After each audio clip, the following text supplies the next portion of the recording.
Hi there folks, and welcome to the next photo talk from Virtual Photo Club.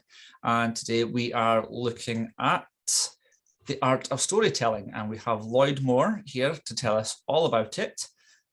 So Lloyd, I'm not going to take any of your thunder away. Feel free, the stage is yours.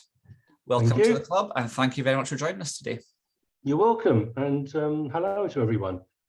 Thank you for inviting me. Right, I'll start by sharing screen. That's probably a good idea, isn't it? And then you can see what. Let's have a look at that one. Okay, can everybody see? That's not what I want. Bear with me 1 second. I always need to adjust it on my side anyway, just to fit to screen. Okay. No, I've lost the good start. I've lost what I was looking at. There it is. Right. We've had worse starts, don't worry. I want to get rid of that.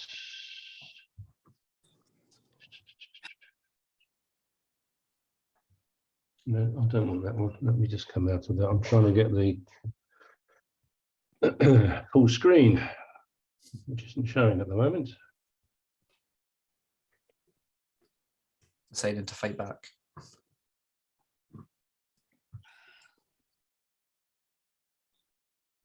So I'm just going to stop the share for 1 second and try and get back into where I want to go. No problem.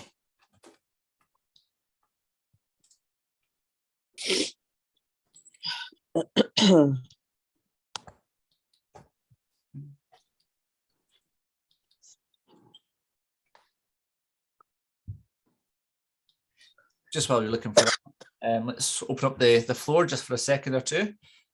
So what's your key takeaway you're looking for here today, guys? Obviously, we are looking at storytelling images, so I assume that's kind of what you're interested in just now. But is there any particular thing you're looking to get away from this talk? I was hoping to get away from just the, I always take pictures, but I always want them to say something a little more than the pictures that I take. Okay. Deliver some kind of a message a bit, or get people to think when you're taking them. And I'm still struggling through my manual setting and the adjustments on my camera. Some of my pictures are blurry, the face is blurry. So then I, goofed around a little bit with the sharpening or the auto distortion. I turned that off because I said sometimes that will do that. Okay. But just overall, inspiration for taking photos. Okay. I don't imagine we'll cover much of the basics of sharpen images, but we'll certainly cover into that as well later on if I want to share it. It's fine. Sure. Okay, I think we're good to go. Let me just open up the Zoom. Can you get give me the option to share a screen, please, Andy? I've lost it this end. Oh, it's still on my end. Still on all participants. I've lost it here somehow. Just into Zoom. I was going to run it from the native program I created it in. It's now a PDF, so it should run, but I can't see how to share my screen. So let me just see what I'm doing. Okay. Okay, I got it. So, okay. Guys, I will mute you just now, but if you want to ask any questions or anything, you can take yourselves off and mute or just ping into the chat, okay? Thanks. Okay, hopefully, can everybody see that? Yes. You can see the home page, the art of storytelling, the extra element, yeah? Exactly, yeah. Excellent, okay, we're good to go. Right, okay, well, apologies, I've made some amendments. It's a moving feast, this particular thing. I've given this talk for the last 2 or 3 years, and it's continuously changing. I changed it this afternoon, and I didn't realise it needed to be saved into a different format. Anyway, we're here now. Okay. So, right, what this is about tonight, predominantly, I understand you're a kind of a camera club with a difference. But the reason why this came about is I am a circuit judge, so you can throw your rotten tomatoes at me if you wish. But I kept finding I was repeating myself whenever I was going to clubs saying, this is what you need to do, blah, blah, blah. And people said, well, can you do a little talk to sort of emphasize or clarify what it is you're talking about? So this is the result. The reason why I say I was repeating myself is that so many people produce what I call nice images. And by that, I mean, they're pleasant to look at, they're good fun, but it doesn't actually get the blood pumping. You need something more. I kept saying you need an extra element, something to lift it above the other. Now, I make no apologies. It was designed for Camera Club competitions. So a lot of people would say, well, why is it we don't do well in competitions, so on and so forth. And it really, it's around that. But that doesn't mean to say that if you're not into competition photography, that there isn't something you can glean out of this. So essentially what we're looking at here is how to create images which have got a narrative. So, I mean, if you just start with the opening page here, this is more than just a portrait.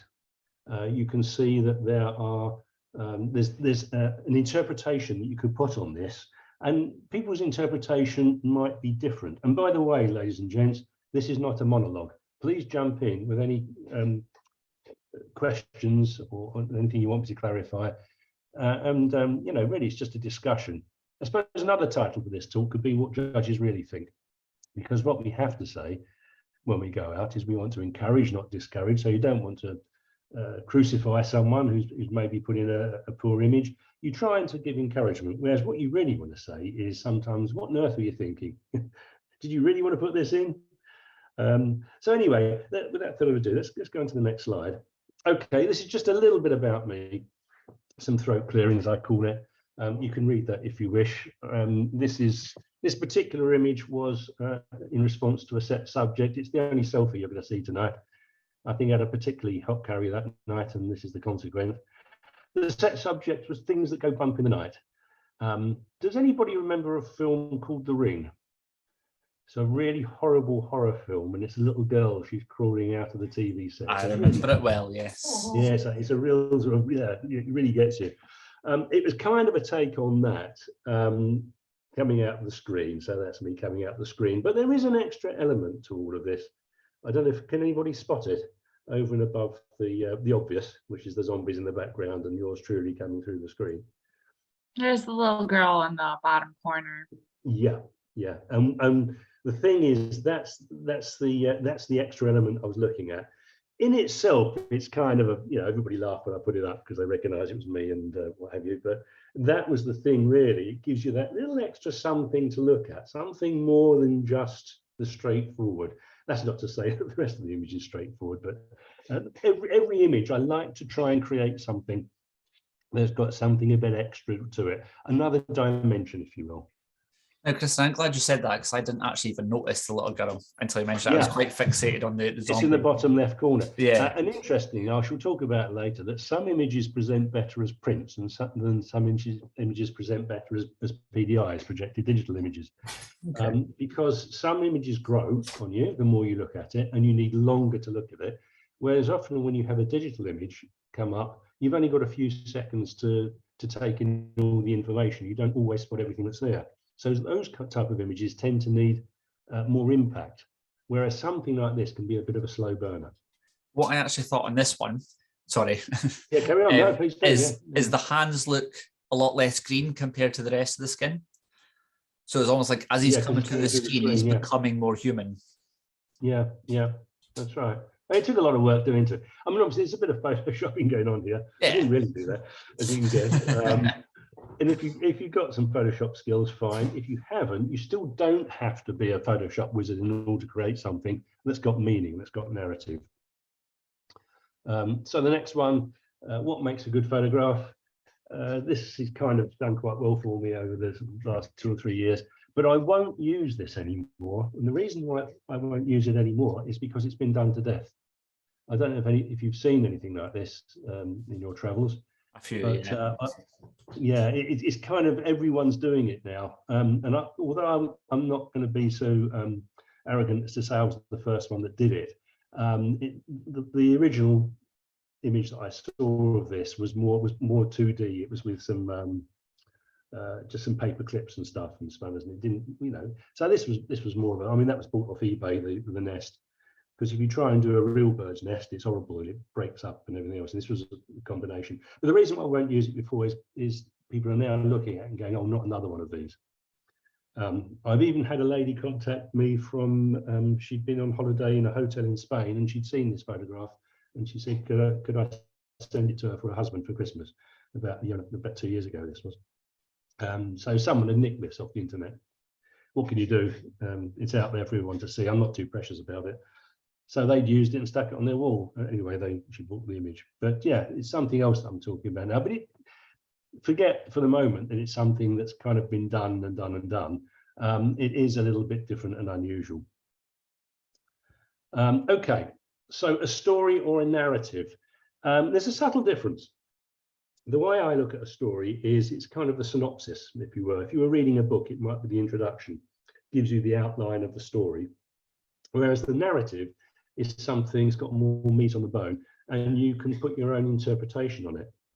And if you do go to see any camera club competitions, very often the judge might turn around and say, it's a record shot. It's documented what was there. This is off a castle in Suffolk. And I was there with my wife and some friends, and we were there, and I just took the photo. However, so it's an accurate representation of what was there. It accurately reflects the scene. But the questions I ask is it engaging or inspiring? What interpretation, if any, can be attributed to it? In other words, is there anything else you can glean from this other than it's a picture of a castle on a gloomy day? If you were to put this in competition, or if I were to put this in competition, do you think it would do very well or not? It's a sort of open question. So I suspect not. I don't think it would. It's pretty boring, but I took it because it's a memory of the day, and that's fine. There's nothing wrong with that. But this is sort of geared towards people who want to do well in competition, who want to beat the opposition, as it were. Right. So what makes an image interesting?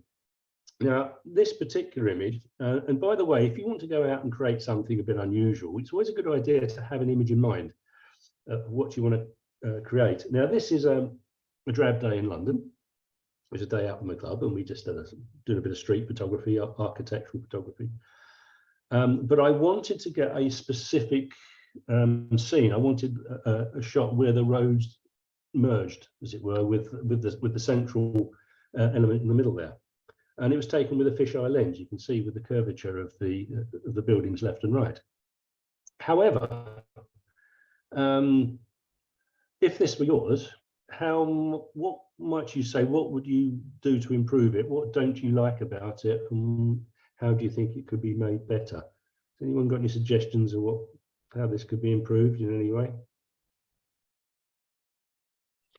I personally would maybe bring some of the color up. Sure. It's a very drab day, isn't it? Yeah, there's nothing very inspiring about it. Yeah, the lighting is really drab, but it is what it is. It was a drab day in London. But all right, I know it's a fisheye lens, so it's distorted. You can do things about that. But it is actually an accurate reflection of what was there at the time. So certainly the colour needs to be brought out. But even as it is, it's nothing very inspiring about it, is there? It's nothing you look at and think, oh, wow. Unless you do that to it. And then you might think, hang on, now that's a bit more like it, isn't it? It's called London Apocalypse. Obviously, a reasonable bit of Photoshop work went into this to create the image, but the extra element, ladies and gents, is what? Anyone see it? The dog. The dog. Yeah. The dog, the lonely dog walking on his own. Go back to the original. You've actually got the chap in a orange ovals here. You've got a car on the right, so you've got some kind of human interest. What I wanted to do is have desertion. There's nobody about, and there's the lonely dog wandering out there. That's my black lab, by the way, taken on another occasion. I don't think all right. I appreciate it's sort of fairly impactful. And it's unusual, but the addition of the lonely dog wandering down the street gives it that extra element. It gives it the narrative. So the extra element, this isn't no Photoshop work going on here. This is just dogs on the beach. Any preference, top one or the bottom one? Who's Bottom for the one. top? The bottom Definitely one. the bottom one. Why would you say that, Andy? Well, it's doing something. There's more to it. Yeah. It's Sure. an action shot. You can see what's happening with it. Yeah. It's fairly obvious, isn't it? It's quite a decent, the top one's quite a decent shot. It was just a dog wandering along the beach. I took it, and but the fact that it's chasing after this particularly hairy ball is, to me, much more impactful and much more interesting than the one, the top one. And this is something you just have to bear in mind when you're thinking about taking image, which has the extra element, which has more interest to it. So motion is a good thing to get into an image. Anything that invokes an emotion, a feeling. Very pretty girl, you can see her on the left. I've shot her 2 or 3 times, and we often do glamour shots, beauty shots, you know, because she's very pretty, very slim, beautiful figure, lovely girl. But on this occasion, I wasn't going for beauty, I was going for emotion. So the one on the right does invoke a feeling, or should invoke a feeling amongst you. It's called Heartbroken. You can see where I'm heading with that. As an aside, the tears that she's got there is glycerin running down her face. And every time I said, right, you know, look miserable, she burst out laughing. It was one of those corpsing moments, you know, like you see on films in Peter Sellers and the Pink Panther and things, you know, can't stop laughing. She couldn't stop laughing every time we do it. We did eventually get one. But yeah, if you can get some kind of emotion into an image rather than a straightforward portrait, it gives you that something extra. So this image was taken back in 2016 in Epping Forest in Essex. And I was there with 2 friends. I'd hired 2 models, one this chap and a female model, eaten alive by mosquitoes, by the way. It's the middle of summer.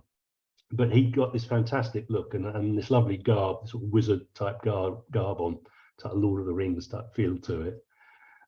However, there are issues with this particular image. Anyone suggest what they are?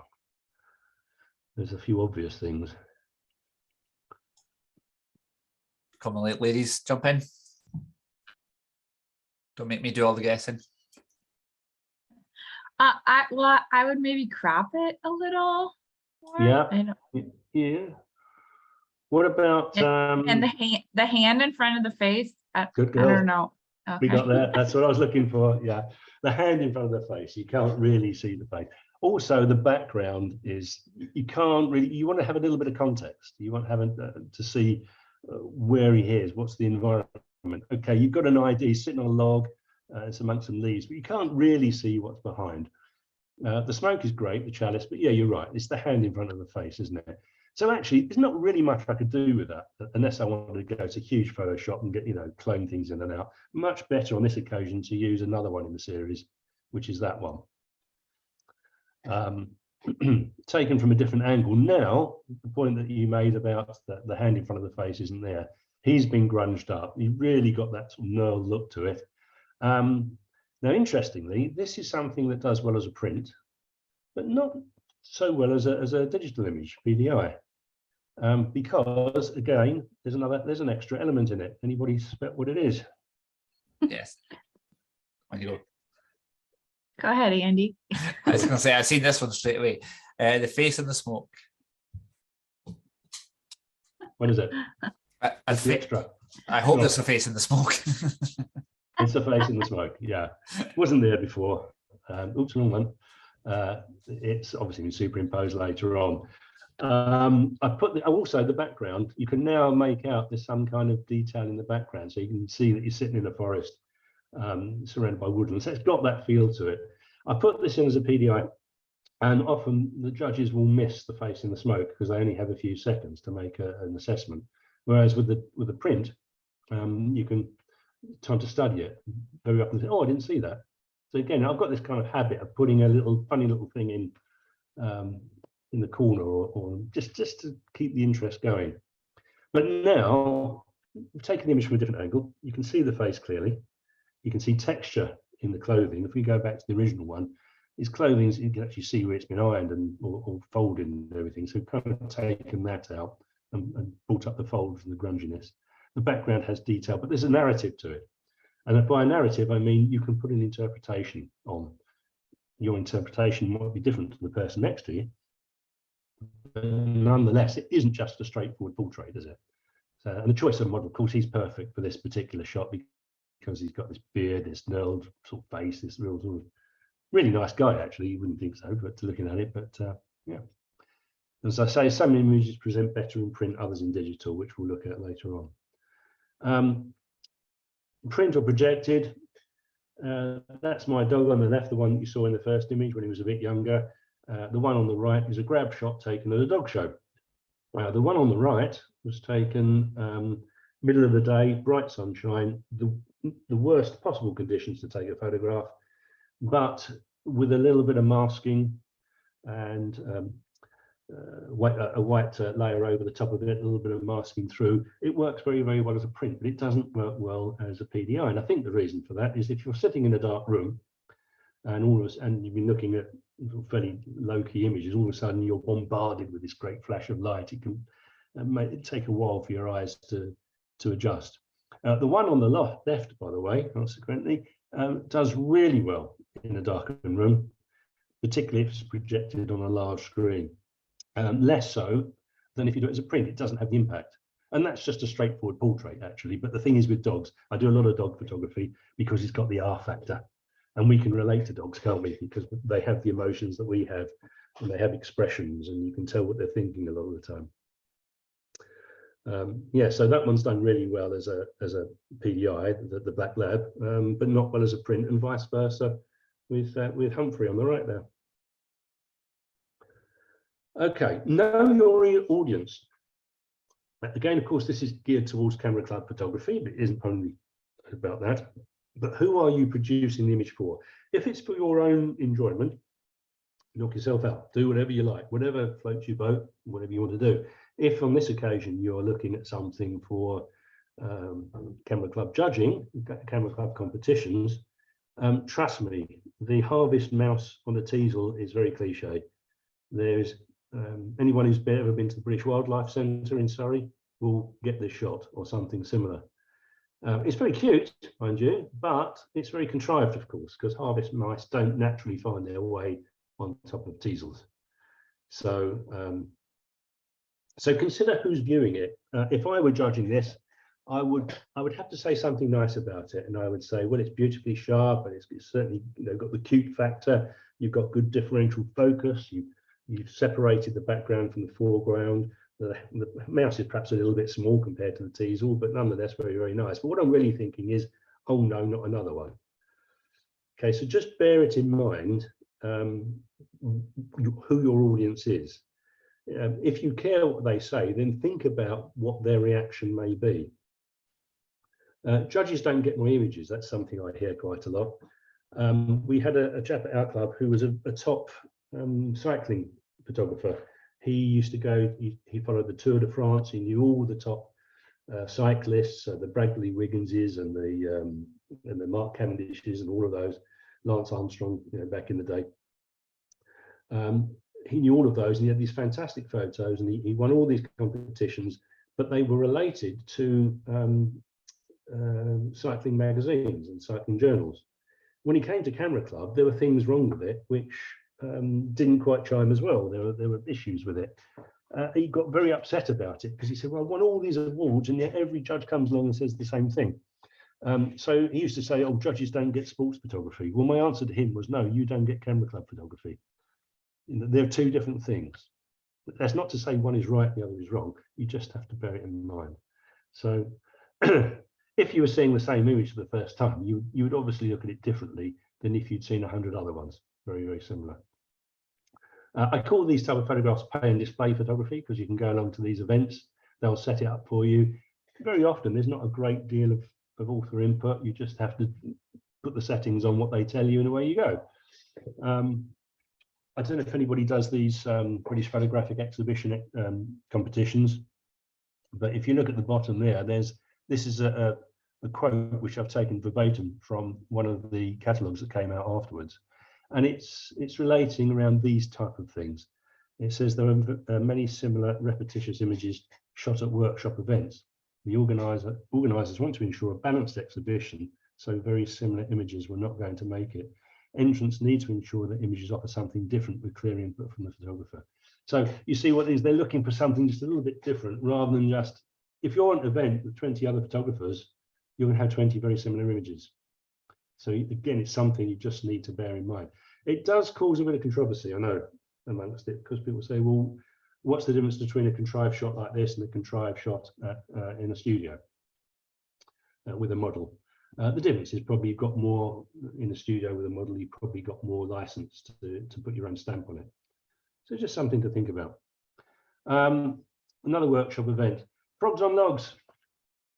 Okay, this fella here, this was taken at an event. I went down to this this venue, and the guy got the this Madagascan tree frog out of the vivarium, put it on an orchid, and set up the lights for us and said, away you go.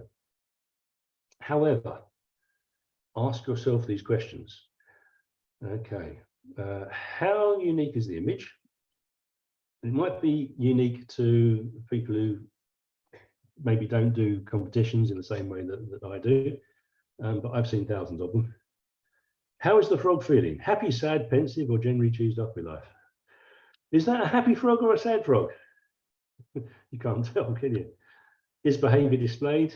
Not really. Is there movement or dynamism? Not really. Is this just a story, or is there narrative? And that's the point I'm saying. Yes, this would be great if it was an illustrative photograph in a magazine and you wanted to identify a particular creature.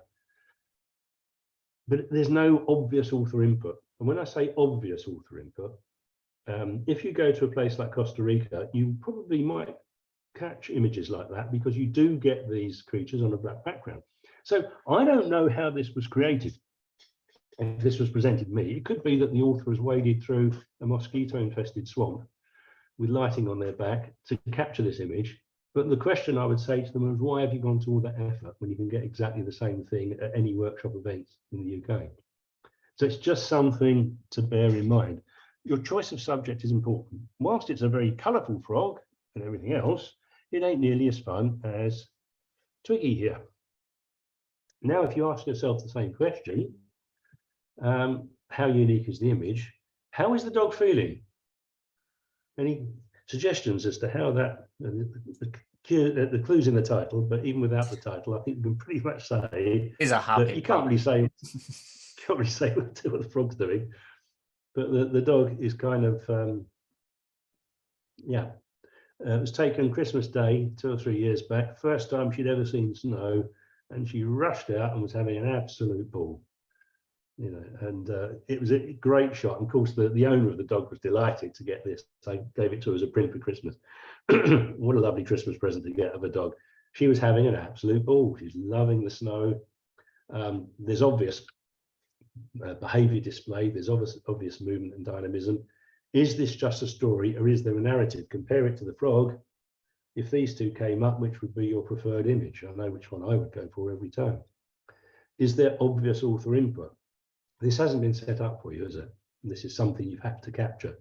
Anyone who's ever tried to photograph creatures in snow will realise that you have to deal with the dynamic range. You have to deal with the exposure, because if you expose for the ambient light, you'll find your subject is in shadow. And if you expose for the subject, you'll find that your snow is blown out. So there's a technique involved, and it's capturing the moment as well. I particularly like the snowflake in the middle of a mouth there. I think that's great. I love all that. But dogs are great creatures to photograph because they're so expressive. Something very, very similar, this time taken just walking along the beach. This dog came rushing towards me. I thought, why not get down on the haunches and capture it as it came towards us? Yeah. So if you want to take images like this, try and get down to eye level if you can. If you feel so inclined, lay down in the wet sand. So you're really at eye level with the dog. Continuous autofocus, fast shutter speed to freeze the movement, continuous shooting, but capture movement and try and capture the dog's character or mood. And you have here, similar to that one, this particular dog's having a great deal of fun just running on the beach. So all of these images have got something about them. And the shadow, of course, is nice and important with all 4 paws off the floor. That's something which I think helps. Sports photography, if you like to do sports photography. Sorry, Lloyd, access, just to jump back a second. Was that one taken on burst or was that a single shot? That was on burst. On burst. Yeah. In fact, all of these, whenever the animal's running towards you, you can do one of two things. You can put it on continuous autofocus and shoot in burst mode. If you're doing something like sports photography, like a hurdler or something like that, you know when they're going to be at the hurdle. Yeah. So you can pre-focus on the hurdle and just shoot them as they're going over that one. You can do one of two things. But of course, on this occasion, it was just this dog was running towards me down on my knees, and away you go. Thank you. Sports photography, capturing the moment. And this is really, to answer your question, really, Andy, the hurdles, I knew at some point some athlete is going to take a tumble. And whilst you don't want to wish any harm to come to anyone, you want to capture that moment when someone takes a fall, because it's much more dynamic and much more interesting than someone merely clearing it. And of course, you've got the added advantage of the water and everything else, which helps. But if you know any good sports photographers, it's almost worth shadowing them, because they've got this knack of capturing the right moment. I don't know if anybody knows a guy called Mark Payne. Has anybody heard of him? He's a sports photographer. I think he used to work for the Mail on Sunday and then the Times, but he's freelance now. And he came and gave a talk to us once, and he told us all about the top sportsmen that he photographed. So there was the Tiger Woods, the Roger Federers, Johnny Wilkinson, all the really big names, Michael Schumacher. And he said, the thing is, I actually got access to it. And if you're getting to know the sportsman, and as an aside, we'd say, come on then, dish the dirt. Who are the real, what's the inside story? So, well, the people like Roger Federer and Tiger Woods, etc., couldn't have done more to help out and make sure I got the shot. He said, but your average Premiership footballer, I won't repeat what he said, but he called him something beginning with an A and ending in an E. And it was so it's kind of interesting. But I went on one of these events with him. He got me access to this particular event, which was a European athletics event. So some good names amongst them, and got some really nice shots. If you can get access to something like this, then take a little while to just check out the sport and what's going on, and then you, rather than aimlessly blasting away the moment you get there, and you can work out the best place to get a shot. Capturing the moment. So that's another one. High jumper, just clipping the hurdle, the expression, the movement. Pole vault. On this occasion, his third attempt, he trying to clear it.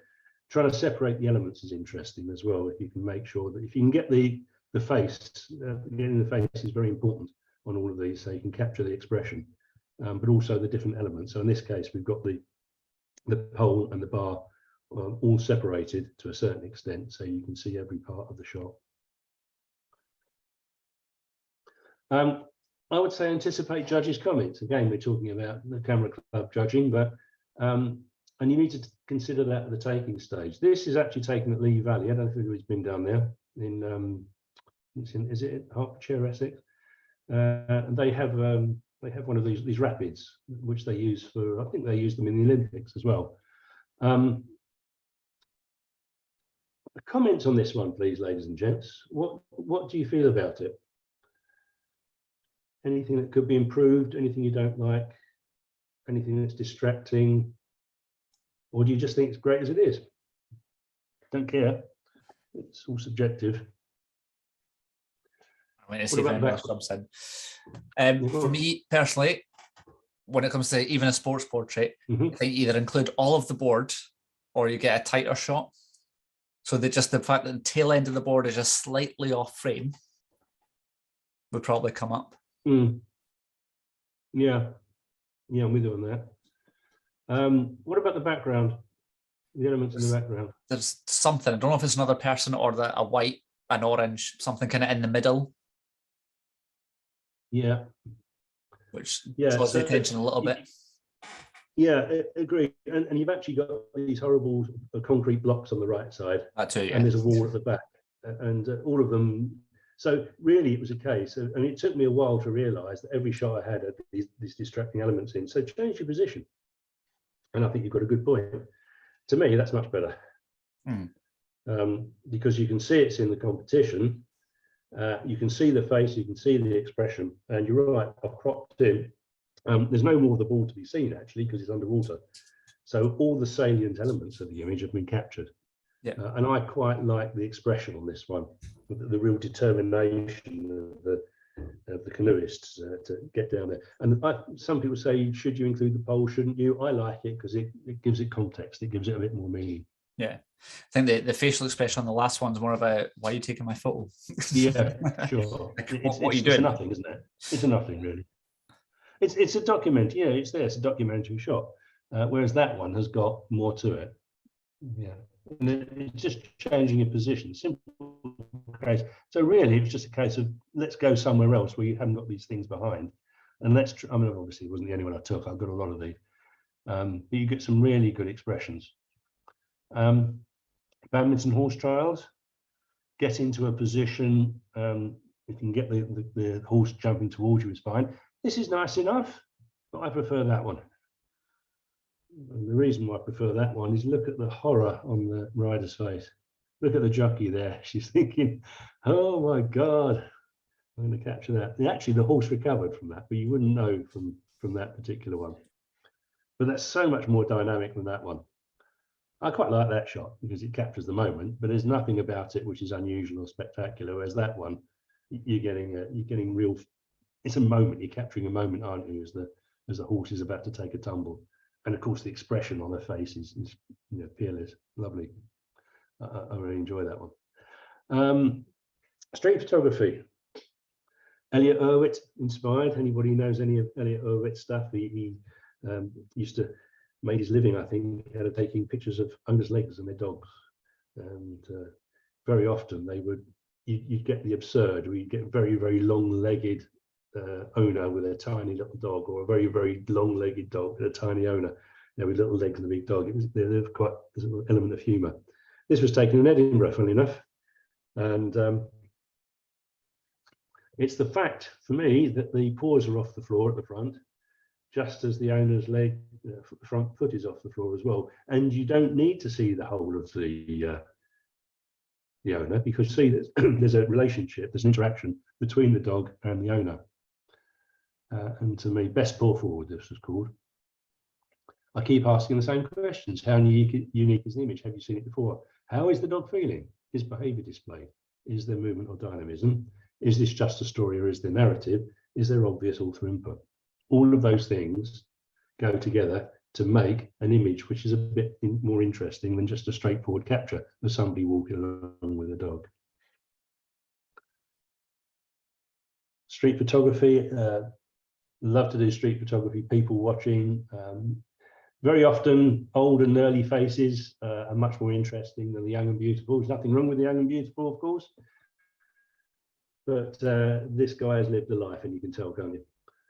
And by the way, colour would not work, does not work with this, because behind him was very, very colourful bunting, and it was a marketplace. His clothing was very bright, and really on this occasion I wanted to, monochrome image, you can get some real nitty gritty images out there, weather beaten it's called.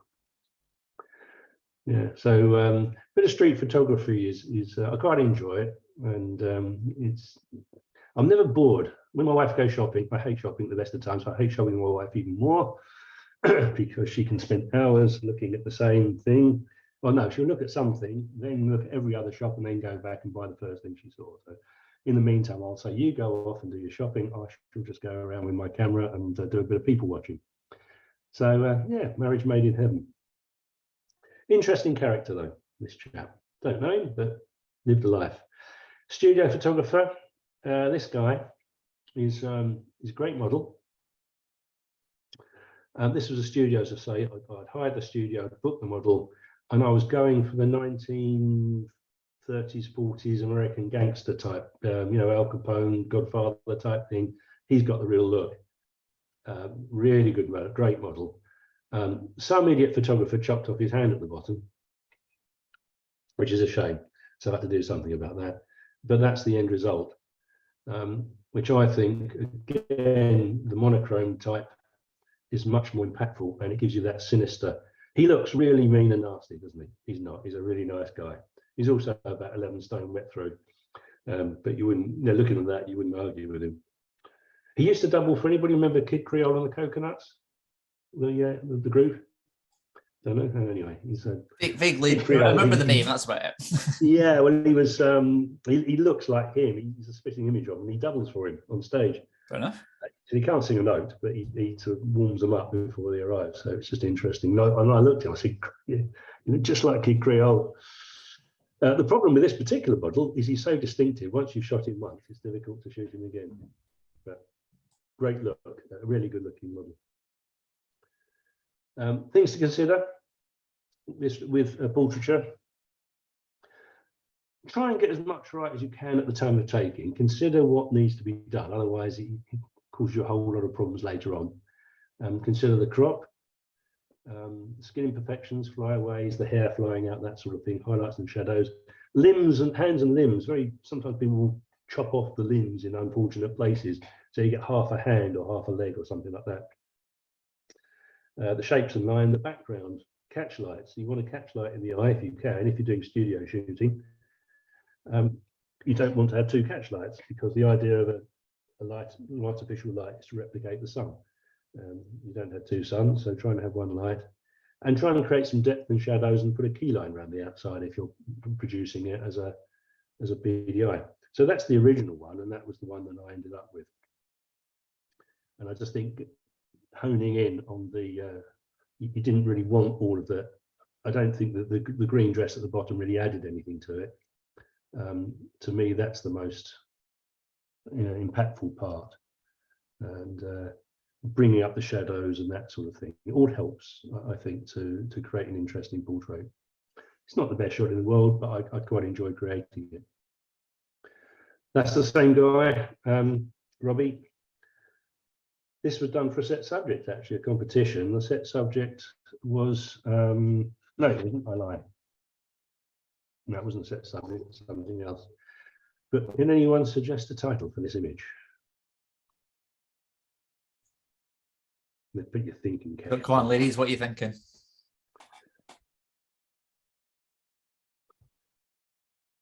I'll give you a clue. No, nothing coming to mind. I'm going to go for poker winning. Someone shared that money laundering. I thought that was quite good. They're real £20 notes and £10 notes, by the way. Oh, it's just showing off. I called it cash flow.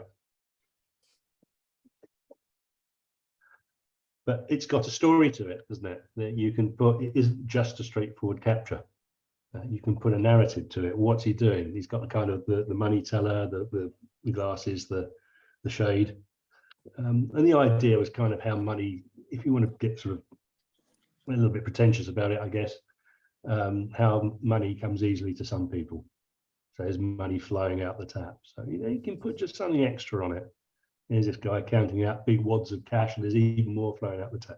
It's a bit silly, but hey, that's the same guy, same session. Card dealer. You have no idea how many photographs we took before we could actually get a card that was flipped the right way, and you could actually read what it was. You can see that's the 9 of clubs. The scotch on the left is cold tea, and and of course we couldn't actually get him to light the cigarette in the studio because it set the smoke alarms off. So that was just a ciggy in his mouth, which later on you could put the smoke in and put the red tip on. But again, it's got a story to it, isn't it? Rather than just a straightforward capture. So I can see, Sherry, you've come off of mute. You've got a question or something? No, I was answering some of the questions, but I don't think you guys could hear me. Oh, no, I couldn't. Sorry. Yeah, I wasn't sure. Can hear you now. Okay. We can hear you now. Have you got a question? No, I'm okay. I just didn't know if you could, when I was answering questions earlier, I don't think I didn't hear you come in. Okay. Yeah. You're good now though. So jump in. Okay. I will put you back on mute though, so just make sure you come off again if you want to jump in, okay? Okay. Cheers. I think you can you press the space bar to talk? I think that works, doesn't it? on Zoom? Yes, it does. I just tried it. Yeah, okay. Just press the space bar if you want to talk on something. Yeah, okay. And this is another kind of a play on the sad comic. You know, that we often hear about some of the, you know, the funniest people are very often themselves tormented, aren't they? And this really is a play on that. The sad clown, sadness behind the grease paint. His job is to entertain, it's to make other people laugh, but he himself is kind of, you know, dealing with his own demons, I guess. So it's the reality is different to the perception. So the jolly happy clown at odds with his own unhappiness and despondency. So it's not something you necessarily put on your wall, but nonetheless, it's got a narrative.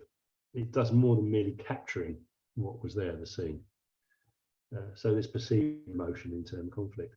Anything that's got any of these elements in will often have more impact, and it will make you stop and look and think. Maybe see if you can think about an image rather than just saying, oh, that's nice. That's a nice image, next. You're kind of thinking about this one. Broke a few rules on this one. People say never use a fisheye for portraits. So I used a fisheye. Pennywise the clown type thing. Yeah. Most kids are frightened to death of clowns. My daughter certainly was. When she was a little girl, she'd run screaming if she saw a clown. There's nothing about them that she found engaging or fun. She thought they were very frightening. So it's kind of a play on that. Again, you wouldn't put this on your wall, but it's got it's a bit different. It's a bit unusual, isn't it? The fisheye lens. And then you get the straightforward portraiture. This was taken at home, so I like to photograph dogs. And this is a miniature greyhound, an Italian greyhound actually. They're tiny little things, very, very fast, but they're flat-eared. The dog's ears are sticking up. It's a flat-eared dog. So what I did here is the dog was sitting at me, you know, looking at me, and I suddenly went, "Oh!" And with that, the dog went, "Oh!" Tilted his head, and just at that moment took the shot. And to me, that's great because you get a kind of quizzical look. It's a little bit of, very appealing. Slightly humorous, I guess. It's more interesting than the straightforward capture of a dog. And of course, the background put on afterwards, but it's congruent with the colours of the dog. So that little vignette around the outside just draws you in a little bit. Yeah, dogs are great if you want to do portraiture, and all you actually need is a couple of speed lights. If you've got a couple of studio lights at home, fine. This was just taken with 2 speed lights and a reflector, and yeah, it's fun. So, time for a break. Get a cup of tea, and back in 5 or 10, Andy? Yeah, back in 5. 5, okay. I'll go and put the kettle on. If that's enough. Yep, 5-ish. Right, guys, I'll see you shortly. There we go. Back to yourself, Lloyd. Okay. I don't. Do you do a great deal of composite photography, either of you? Not a lot. I've tried it once or twice, but not much. It's not so difficult as people make out. Well, I'm sorry, I missed the question. I didn't quite hear. Just wondering, do you do any composite photography? So you merge several images together? I've done a little bit with Milky Way, but I'm still kind of bumbling my way through it. Sure. People get a bit frightened. Photoshop is a marvelous tool. The problem I find with Photoshop is it's so powerful. It's often difficult to know where to begin. But if you have Photoshop or equivalent, or anything that allows you to put several layers on top of each other, and you can master the concept of layers and masks, it opens up a whole type of photography to you. So essentially, it's putting on, I mean, it's what they used to do in the darkroom years ago. They would put layers over the top of another one and then rephotograph it. In fact, they used to even cut out all parts of photographs and put it on another one and rephotograph it. Photoshop makes that easier. And there are other programs as well that do it. But if you can merge together multiple photos, you've got a very powerful tool. Now, this particular shot, I don't know if you recognize that. Hazard a guess as to where that was? It's a very boring photo on a very dull day. We have quite an international audience, so it may not be good with a Closer local. to you, Andy, actually. Closer to you, I guess. But it's the Faroe Islands. Oh, okay, yeah. It's owned by Denmark, but you have to fly from Edinburgh to get there from the UK. We were there just on a 3 or 4 of us on a photography holiday, and we had fabulous holiday, but this grey overcast pretty much every day. So on its own, this isn't a particularly interesting image. That taken from my back garden, full moon one night. This is a studio shot. Why have I taken a picture of a rope, you say? There's the model, bless her. I've got a friend of mine, she's standing on a ladder holding the rope, and when you merge them together, you can get pulling the pull of the moon. And all that is essentially is mixing every element of those images. That one is the background. You can play around with it in Photoshop and put various filters on to make it look like night. The moon is just taken on a black background, so easy enough to drop into an image. That rope I needed, and of course that's the model, and taken in our hall where we hold our meetings. And on this occasion, the inspiration was the title, The Pull of the Moon. Someone said something about Pull of the Moon. I thought, wouldn't it be funny if someone was really pulling the moon?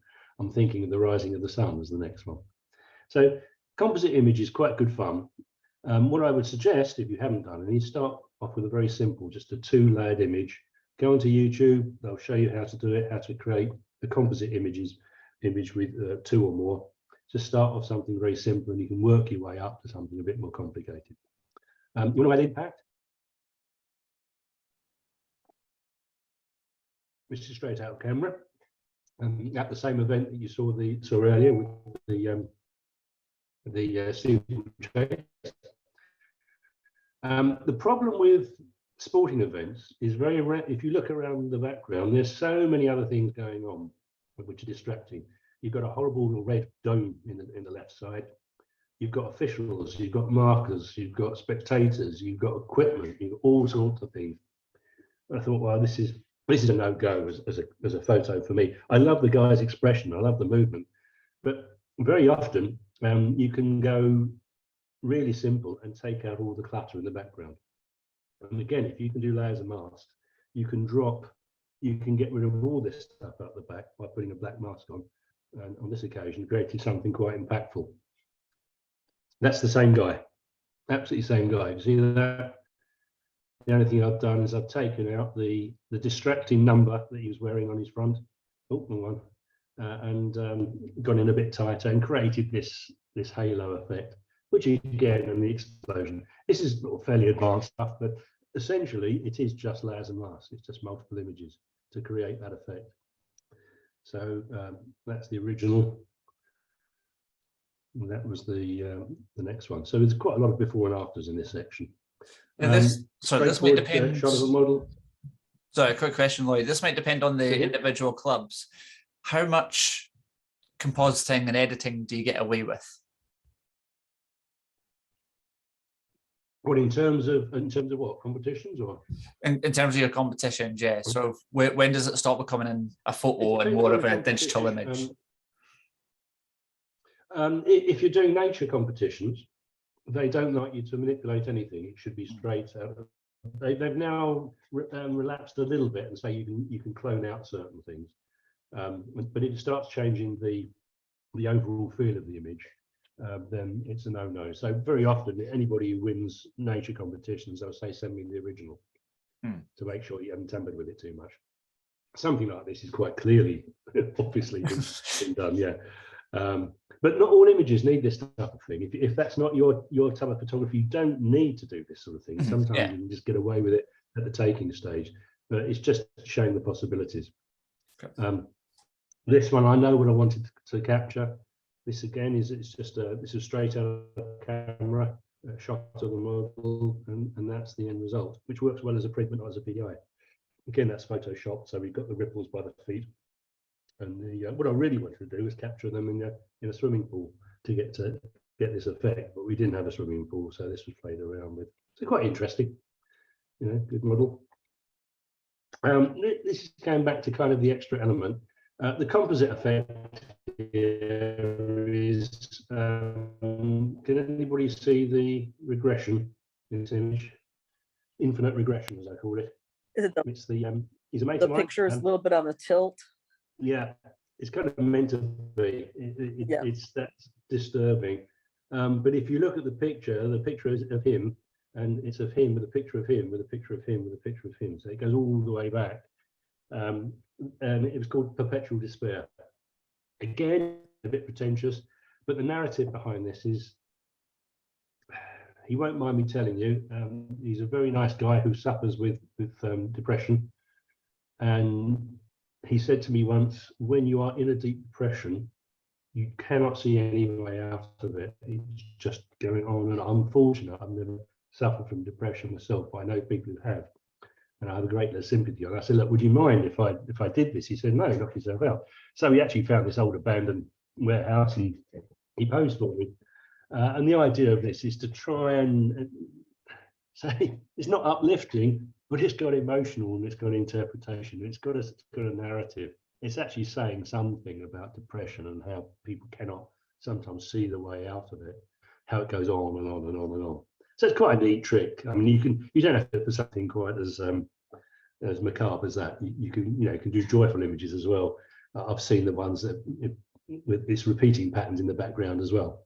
It's just got an extra to it. So there's extra elements that make up the composition. Obviously, it's composite. Once you've mastered layers and masks, it's not as difficult as people think. If you look around the image, you'll see various things which make up the composition, and every part of it has got a little story. For example, you might not have noticed in the first instance, but you've got the wilting flower in the disused fireplace. You've got the doleful look of the guy with his head in his hands, and then of course you spotted the picture, which is ever repeating. So you can put an interpretation on it. Perpetual Despair. It's got a story. Got a narrative. I threw this one in because I spoke about layers and masks. This was my very first attempt at composite photography. And I cannot use this image. And the reason I can't use it is the background image is not mine. It was pulled off the internet, which back in the day when I first started this, you were allowed to do, but now they won't allow you to do it. So every image has to be your own. But I threw it in there just as this is a mate of mine, and we hired the model. And yes, she sat there and we made her look like a doll, and this, her arms were played around with to create this effect and everything, and he's working on it. So yeah, bit of fun, but I can't use it. But this was my very first attempt at composite photography. I just sort of throw it in there just as a bit of interest. Still life, composite, doesn't have to be human, doesn't have to be people. We were set a brief for this particular challenge, and it was ways to shoot an apple. The composite here, obviously, green apple photographed, red apple photographed, the zip off my jacket was photographed, and the original image had the reflection. It was on a reflective surface, just black tile actually. I think it was a macro shot, and we had a bit of an image reflection, but it's quite subtle. You don't want it to overpower the main part of the image the zip was putting afterwards. So consider what is the salient element of this image. Well, it should be the apple, it should be the zip. And things you have to be careful of, like a little shadow on the zip, you probably see it, will give it that kind of realism. So it does look as though it's zipping up an apple. A bit of fun again. The only thing you like. I put this one in. This was the same actual brief that we had, ways to shoot apple tea, this is called. Composite of a sliced apple on top of a teapot. Nothing particularly difficult about it, actually. So it's only 2 or 3 layers on this particular one. But I put this one in there, and I included the color wheel, which is available to anyone. Just go onto the internet. If you look at Adobe, they've got a color wheel.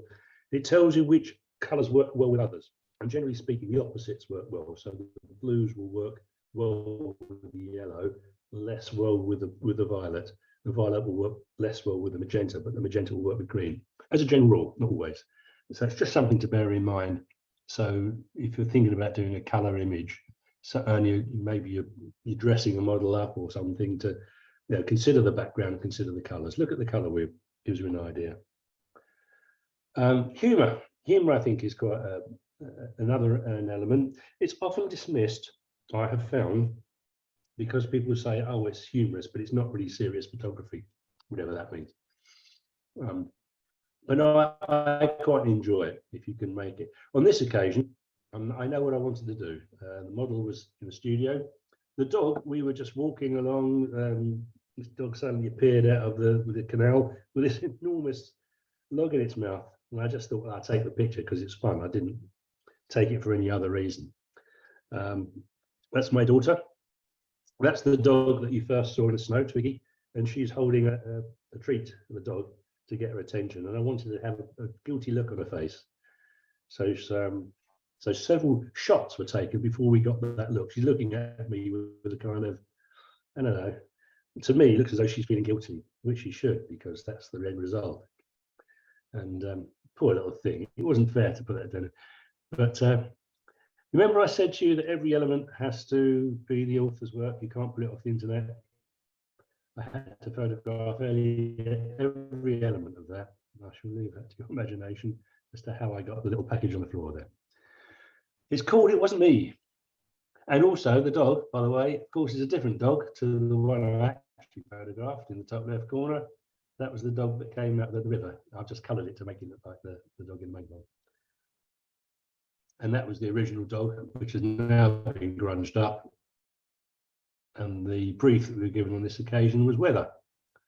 And if you go back to the original shot, you can see, although the dog was wet, it wasn't raining and there wasn't rain bouncing off the log. So that's been added on afterwards. Again, it's a technique. Put it up on YouTube. How do I create rain in an image that looks realistic? So doggy. Okay, before and after. All of these are straight out of camera. Critique, ladies and gents, as it exists. What's good, what's bad, what would you change? I think I would lift the gun up. Is that a gun? Is that a gun? Sorry, keep talking over you. Say again. Is that a gun? I think what I would do is lift it up so you can see the barrels at the end of the gun. I think it's a rope. Oh, it's a rope? It's a rope, yeah. Oh, okay. Putting a rope. It's kind of tug of war. It'll be more obvious the next one. Yeah. Oh, okay. Yeah. I'm looking at that through my iPhone. Yeah. I think the background is a little dark. It needs to be lightened up some. Agreed. Yeah. Or some interest. Yeah, absolutely. What about his face? The shadow, maybe less shadow on his face. Yeah, I mean, it's when you look at it, it's fairly obvious, isn't it? So yeah, I agree. The background is a bit dull. It's got no context. The face is a bit dark. You know, you need to bring up the rope so you can see what it is. So. Oh, there we go. So much better, isn't it? Yes. And that really, all right. I'm able to drop backgrounds in fairly easy. It's a fairly easy technique. But the fact you thought it was a gun before, now it's more obvious, isn't it? That it's a rope. The idea was tug of war. Yeah. Yeah. And look at his face now. You can see the expression. You can see the power. You know, he's a very powerful man. And you can see his muscles. You can see the features. You can see the strain, which you couldn't see really so much in that one. You know, and really, it's just a case of playing around in Photoshop or Lightroom or whatever you've got. If you haven't got it, it's really worth getting. Actually, it's only about £8 or £9 a month, I think, if you do that sort of thing. You can create some really interesting images. So that was the before, and that was the after. Similar, same Photoshop session, same guy. Remember, I said fisheye lens. If you're going to break a rule, break it big time. With a fisheye lens. That hand and dumbbell was about 1 inch to 2 inches from the end of the lens to capture that. But again, as it exists, what needs to be done? If this were yours, what would you change? What's the obvious thing to start with, do you think? The background is obvious. I don't. Yeah. I would crop. Yeah. The background needs changing, needs to be cropped, doesn't it? Yeah. That's pretty much the two main things, isn't it? So you really want to focus in on him You don't want all the distractions around the outside, and the background is horrible. So pretty much a similar technique. Yeah, same sort of thing. Same guy, but grunged up, bit of a background. Keep the shadow. The shadow's important below the feet there. You can see the muscle, you can see the features, and you know this kind of right in your face. The idea of this is to almost be cartoon-like in the presentation of having the hand so close to the body. There's another one later with the boxer. Oh, okay, he's a genuine boxer. This guy is I think he's a lightweight, bantamweight, and I was taking some photos for him for his promotional material, and I went down to his gym, saw him train. Pointless actually, the photos I took, because his training was in the way, the lighting was awful, there were distractions around the outside. So this is another fisheye shot with me standing on a box, and again his boxing glove is about an inch away from the end of the lens, and it's sort of very often judges will criticize him saying, well, the hands are too big. But on this occasion they're meant to be big. That's the point of it. And I won't ask you the same, but the similar sort of treatment done to the one before. You can see now he's been grunged up. He's a little bit more earthy.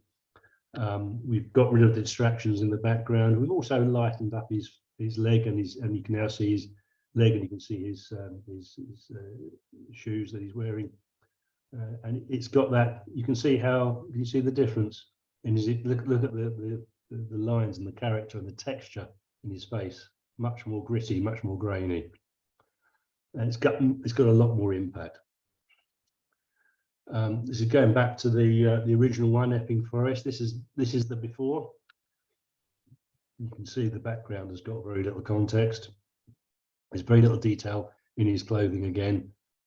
Very contrasty in the face. You're not really seeing the right side of it. It's got a lot. It's got potential, but as it exists, not really. That's much better for me. So go back before. That's the straight out of camera. You can now see his expression. You can see it's almost a macabre look on his face. The texture, the grain. Look at the folds in the clothing. If you look at a lot of the 17th century Dutch masters, they were called masters for a reason. Look at the way they depicted the clothing, the folds in the curtains, the folding material. They've got all this great depth, chiaroscuro, they call it, the depth of light.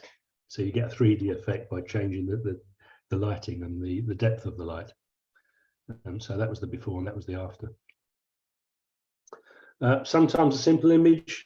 The story behind this one is I'd booked two models, a dark skin model and a light skin model. And when the models turned up, both of them had put on a considerable amount of weight from the photograph that they presented to me originally. So I was kind of a little bit stuck for the images I want to do, but perfect for this particular shot because monochrome works well because it's really about texture and contrast. If you're going to take something down into monochrome, you take the color out of it, so you're not reliant on color. You have to replace it with things like shapes, patterns, textures, and we have all of that here. We have some lovely patterns. We have a lovely shape and the great texture in the skins of the two models there. And of course, you've got a connection. It's called connection. And I don't think this would work as well if it were two skin tones of very similar tones. I think the contrast in skin tones really works well. And on the diagonal as well. The diagonal gives it some kind of dynamism, some kind of movement. Originally, this was just flat. It was a horizontal shot. Looked much better when you give it a twist. Sometimes you can just twist something around. Very simple capture, straight at the camera, very little Photoshop work involved in that one, other than a vignette around the outside just to draw you in. This one was, the theme for this particular shoot was abandoned. And this is my daughter just holding her hand up against a pane of glass. And in fact, I shot the shed and the window separately. And this is just the window of my shed, which abandoned look, the feeling of it. This would not work well in color. Would not work well in color. Sometimes it screams out monochrome. And for me, the story that you're trying to convey here needs to be done in monochrome. And you can see, of course, the salient part of the image here is the hand on the glass. A ghostly face in the background adds to that story. This is what we're looking for. Just be aware of your choice of medium, though, as to whether or not it works. Monochrome doesn't work for everything, but it does for others.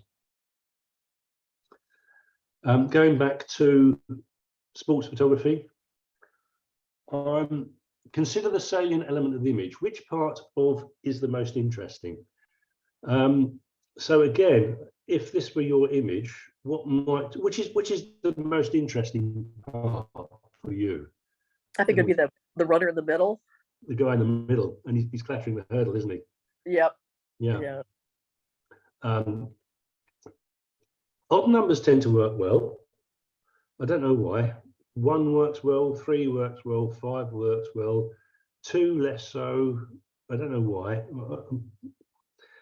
But so I thought, okay, well, originally, let's just concentrate on the 3 runners in the middle. The problem is the guy at the front leading was fractionally in front of the guy on the left as we're looking at it.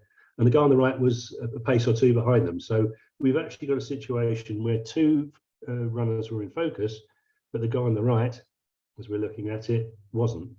Could that be a problem? I don't know.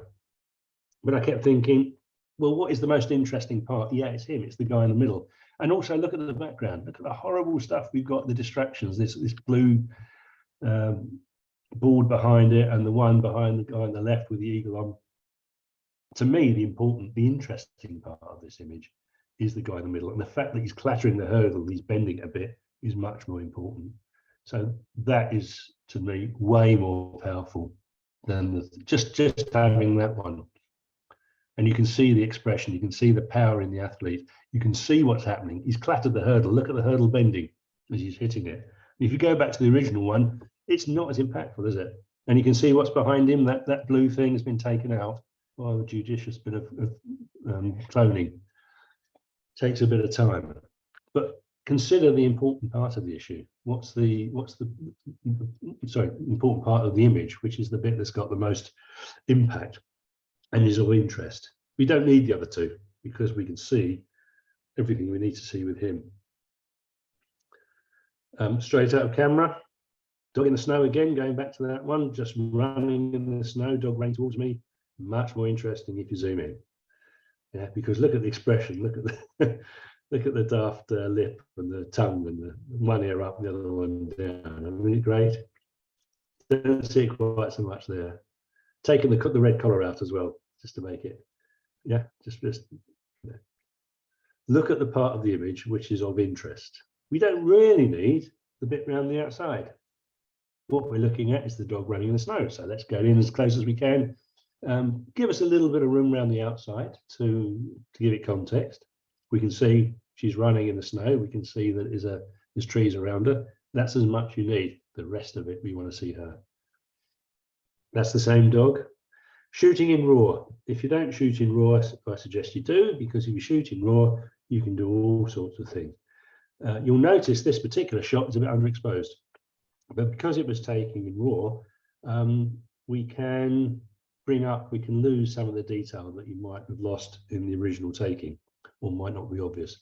And as an aside, if you want to drop backgrounds in, shooting against a grey backdrop works really well, because you can drop backgrounds in quite easily with a grey backdrop. Less easy if you've got a highly coloured surface. So that's the same dog.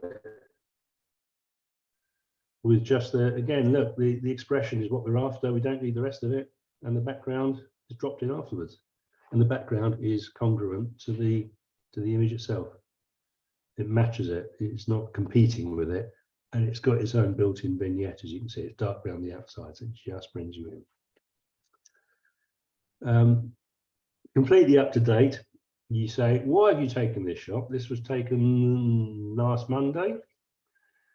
And I knew what I wanted to do with this one. So that's the original shot.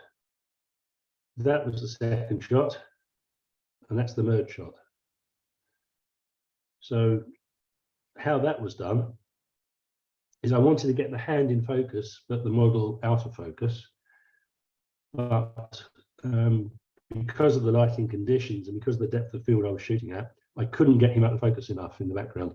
So in Photoshop, you can put a layer over the top and you can blur it and using mask. So what happened was blurred his, sorry, that was the second. Oh, the reason why I did that is we took loads of shots of him throwing the dice up, but we can never quite get it right. Sometimes he would drop the dice every time because he's looking at me, he's not looking at catching. You'd have a dice over his eye, a dice over his nose. One would be up at an angle. It just didn't work. So I said, let's just take pictures of the dice. So that was the shot. I didn't care what happened to him. I just wanted the shot of the dice and then merging together. And you can see the background is now blurred out. And by zooming in on the hand, throwing the dice. And this is something that hasn't been tried in any competitions or anything like that. It's just something I wanted to do. And I'll see how it does. But it's a simple composite, 2 images. And really, it's very, very simple. On this occasion, by the way, the 3 dice, you could actually make a solution in Photoshop. It's called screen. It gets rid of all the black in the image around the dice. And so it just drops it automatically. You don't have to do any, you don't have to pick it out. You don't have to select it. It just does it. Very, very clever. So, a summary.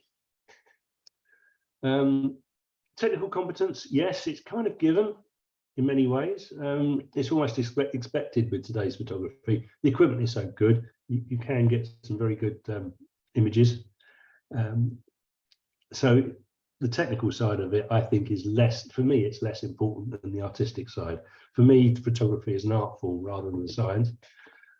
Yes, if you want to take clinical images, that's fine. If that's your thing, but if you want to become an artist, difficult one, think about these things. Does it have impact? Does it make you sit up? Will the image stay in the memory, or do you look at it and think, oh, that's nice, and move on? I call it the head snap. If you're walking past a group of images in a gallery, which is the one you would snap your head back and stop and go back and have another look? That's what we're aiming for here. Originality, is it unique? Again, it's aimed at camera club competition, but judges will bore of seeing the same stuff. They will do, no matter how good they are. Narrative, is there a nuance from which interpretation can be drawn? Mood and atmosphere are often used interchangeably, but for me, mood is how an image makes you feel, whereas an atmosphere will put you in a particular time and place. And by that, I mean canal shots with mist rising or something like that, much more interesting than bright, harsh sunshine in the middle of the day. It puts you in a time and place. Emotion, if you can get emotion into an image, joy, desperation, pathos, whatever, try and get that in. A decisive moment, looking at sports photography, nature photography also, if you can capture a moment in time in a single frame, that helps. Author input, what has the author done? They've done something, have they added something to it which does more than merely documenting what was there. Behavior, if you can get behavior, particularly with nature photography, bird squabbling is much more interesting than birds just sitting on a branch looking at each other. If you can get movement into an image, something like cycling or motorcycling or motor racing generally, or someone running, if you can get some kind of movement into it, that will all help. So images that lack any of those things are often viewed as technically sound but soulless. It hasn't got any real feeling, no emotion, no state. It doesn't make a statement or tell a story. It's just recording what's there, and that's really what we're adding on here. So the last one there is just say get inspired. If you want to try your hand at these sort of things, look at the things like the British Photographic Exhibitions. You can also do, if you're not in the UK, FIAP do a good one. The Photographic Society of America is a very good one as well. They're international. You can go in for any of these. You can get awards if you wish. I've got some, but I do it more for the sort of fun of getting it. The chase is more important than the kill. It's really because it pushes myself to try and do better. Standards vary in some of them. Certainly the FIAP, I think there's variable standards. The PSA are very, very good, very high standard. The Photographic Society of America, British Photographic Exhibition is very difficult to get accepted. But I would say set yourself a goal. If you want to improve your photography, aim towards an accreditation. Don't beat yourself up about getting the accreditation, but working towards it is where the fun really is. Of course, in the UK, we've got the LRPS, the Royal Photographic Society, the PAGB, Photographic Alliance of Great Britain, is another one. But every country in the world has their own equivalent, and if you can work towards that, then that all helps. And if you get involved, you get the catalogues, so you can see what other people have done, and you can suddenly think, hey, that's interesting, and get inspiration from these people. Don't copy it, but I think pretty much every artist, be they a photographic artist, a musical artist, whatever, have all taken inspiration from other people, and then they put their own stamp on it, and that's really what we're looking at here. So that's it, ladies and gents. If you've got any other, please, if you've got any questions or anything you need to ask, please do. I'm here for your. Lloyd, thank you very, very much. That has been an extremely interesting talk. I think the way that you've put that across has been excellent. And like I say, it's not just for competitions. It's great if that's what you're going for. But I think just delivering images with impact, whether it's your own portfolio, your own personal hobby, Instagram, whatever it is you're going for, how to uplift the images from, like you say, a nice image to something that has a bit more narrative, a bit more impact, has been really interesting. So thank you very much. I'll open up to the ladies that are live just now. Any questions? I don't have any questions, but thank you. And I just echo what Andy said, that I love storytelling. And so it's just interesting to get some more tips on things that we can do to make our images more impactful. Good, excellent. I have one question. It's about street photography. You know, you get some great images with street photography, but I'm a little shy in photographing strangers without their permission. How do you do stuff like that? Yeah, it's I'm with you on that. It's a bit rude, isn't it? Going up Yes. and just pointing a camera in someone's face. The problem is, if you say, "Can I take your photograph?" People then start posing. Okay. Whereas the idea is you want to try and get them. You want them to behave naturally. You want them to behave as though you weren't there. A lot of some people say you don't photograph from distance. I don't see why not. Why can't you photograph from distance? There's no law against it.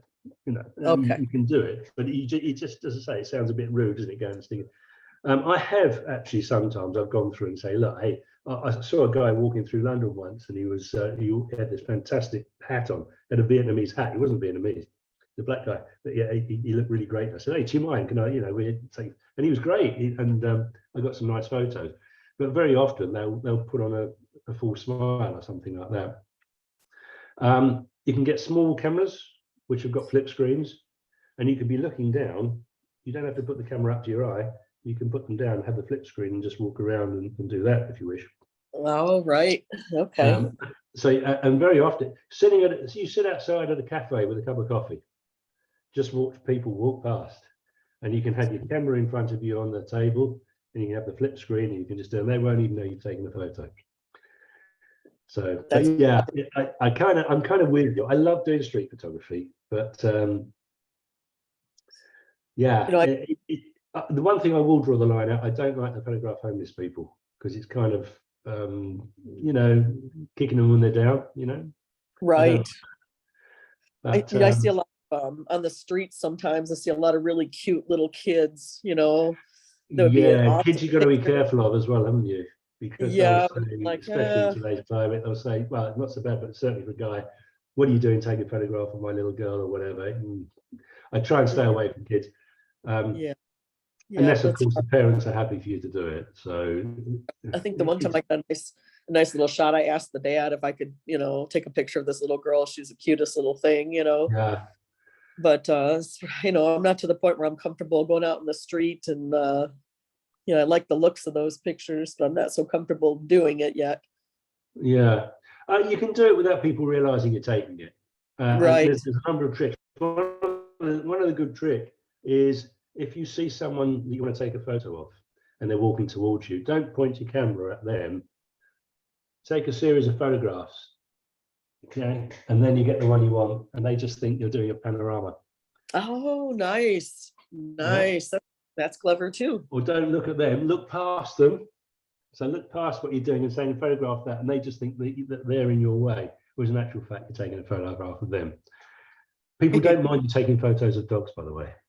They love it. I very often, and dogs won't pose for you, so very often I'll go to, someone's walking towards, I'll get down my haunches, take a photo of the dog, and I'll show the back and say, hey, look at this. Oh, please, can you send me that? Get that all the time. So I get their email and I send it to them. They're very happy. No, that works. That works well too then. Yeah, it works well. Yeah, yeah. So they're all right with dogs, but be careful with children. Right. And anyone who's liable to punch you on the nose for doing it, probably best not to stay away from, you know. Right. Yeah. Yeah. I'm just going to add in a point of clarity. There's no law against it here in the UK, but you do need to check based on where you are, because I think some places do have laws against it. So yeah, just check. Okay. Okay. Yeah, so it depends where you are in the UK. You go into Canary Wharf and around there, they don't like you taking photographs on the South Bank as well, if it's got the MI5 building or what have you. So there's all sorts of things you've got to be careful of. But by and large, you can photograph anything you want in the UK. I don't know what it's like in other countries. And if you go, some of the I think some of the, I wouldn't have thought if you went to North Korea and started taking photos, you might be in trouble. Yeah. Yeah. I wouldn't go to Red Square in Moscow either. No. Right. Yeah. Oh my goodness. Yeah. Anyone else? Any questions? No? I think I've asked mine as I've gone through. So Lloyd, just leaves me then. Thank you very much again for your time tonight. It has been absolutely fantastic. For the guys who are watching live, thank you very much, guys. You joining in does make these talks a lot more interactive and a lot more interesting as well. So thank you. And if you watch on catch up, well, good to see you. You've missed your chance. Thanks very much, guys. Have a good night, day, wherever you are, and I'll see you next time. Cheers. Okay. Okay. Thanks. Bye. Thank you. Lovely. Take care. Good night, everyone.